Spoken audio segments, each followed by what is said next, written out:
ఒక అబ్బాయి అర్ధరాత్రి బస్ కోసం వెయిట్ చేస్తున్నాడు. రోడ్డంతా ఖాళీ ఉంది, ఎవరూ లేరు. కొంతసేపటి తర్వాత బస్ వచ్చింది, కానీ అది నార్మల్ బస్ కాదు. ఈ కథ ఒక మిస్టీరియస్ బస్ గురించి. అదే బస్ నెంబర్ 375. ఇది చైనాలో జరిగిన ఒక రియల్ స్టోరీ. ఈ మిస్టీరియస్ స్టోరీని ఎవ్వరూ సాల్వ్ చేయలేకపోయారు. Now let's drive into that story. Friends, నేను మీ లక్ష్మిని. మీరు కనుక నా ఛానల్ ని ఇంకా సబ్స్క్రైబ్ చేసుకోకుంటే ఖచ్చితంగా సబ్స్క్రైబ్ చేసుకోండి. ఇంకెందుకు ఆలస్యం, మన మిస్టీరియస్ స్టోరీని స్టార్ట్ చేద్దాం. ఈ స్టోరీ 1995 లో నవంబర్ 14th చైనాలో జరిగింది. అదే బస్ నంబర్ 375. అంగ్మిన్ యోంగ్ టర్మినల్ నుంచి ఫ్రేగ్రెంట్ హిల్స్ వరకు ఈ బస్ వెళ్తుంది. అర్ధరాత్రి ఈ బస్ స్టార్ట్ అయింది. స్టార్టింగ్ లో చాలా మంది బస్ లో ఉండారు. చివరికి ఈ బస్ లో ఒక ముసలావిడ, ఒక అబ్బాయి, ఇంకొక కపుల్ మాత్రమే మిగిలిపోయారు. కొంత దూరం వెళ్ళాక ఒక స్టాప్ వచ్చింది. ఆ స్టాప్ దగ్గర 3 వ్యక్తులు ఎక్కారు. వాళ్ళు చూడడానికి చాలా డిఫరెంట్ గా ఉన్నారు. ట్రెడిషనల్ చైనీస్ డ్రెస్ వేసుకున్నారు. ఆ బస్ ఆ స్టాప్ నుంచి స్టార్ట్ అయినప్పటి నుంచి ఆ ముసలావిడ వాళ్ళ ముగ్గురిని గమనిస్తూనే ఉంది. వాళ్ళ ముగ్గురు ఆమెకి చాలా డిఫరెంట్ గా అనిపించారు. ఒక స్టాప్ వచ్చింది. బస్ లో ఉన్న కపుల్స్ దిగిపోయారు.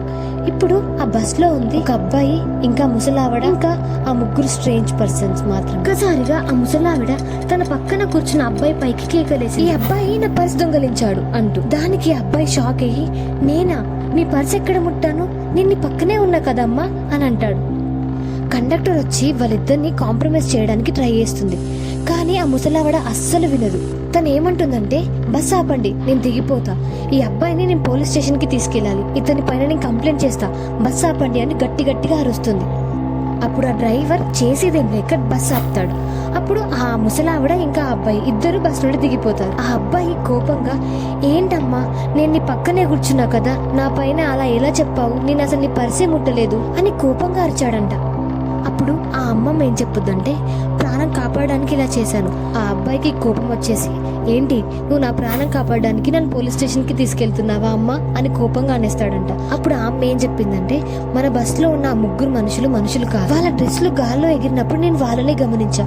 వాళ్ళకి అసలు కాళ్ళే లేవు అని భయపడుతూ ఆ అబ్బాయికి చెప్పింది. అబ్బాయి వెంటనే, అమ్మ, మనం వెళ్ళి పోలీస్ స్టేషన్ లో కంప్లైంట్ ఇద్దాం.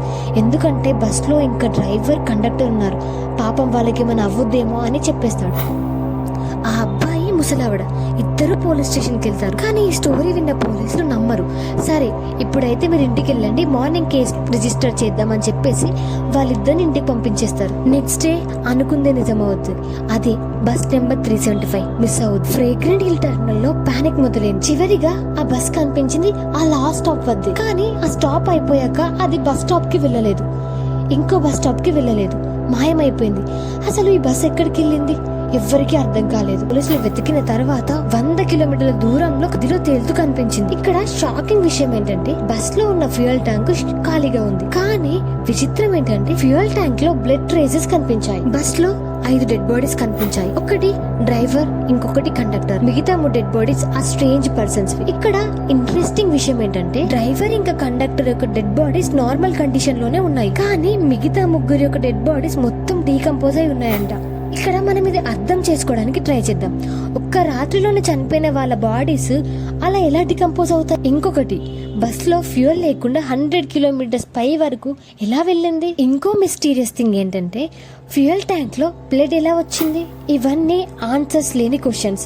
ఈ మిస్టీరియస్ కి ఇప్పటికీ ఆన్సర్ లేదు. ఇప్పటికీ చైనా వాళ్ళు ఈ స్టోరీ గురించి మాట్లాడుకుంటూనే ఉంటారు. ఈ బస్ నెంబర్ వినిపించగానే వాళ్ళ బాడీలో తెలియని భయం క్రియేట్ అవుతుంది. బస్ నెంబర్ 375 ఇదొక అన్రిజాల్వ్డ్ స్టోరీగా మారిపోయింది. ఆ బస్ లో ఉన్న ఆ 3 దయ్యాల, మనుషుల, అసలు వాళ్ళ బాడీస్ ఎందుకు అలా డీకంపోజ్ అయ్యని ఎవరు దీన్ని చెప్పలేకపోయారు. ఈ కథ వినగానే మీకేమనిపించింది? ఇన్ కేస్ అదే బస్ లో మీరుంటే మీరేం చేస్తారు? కామెంట్ సెక్షన్ లో చెప్పండి. ఇలాంటి మిస్టీరియస్ స్టోరీస్ కోసం, ఇంకా హారర్ స్టోరీస్ కోసం తెలుసు కదా, లక్ష్మీ టాక్స్ ని సబ్స్క్రైబ్ చేసుకోండి.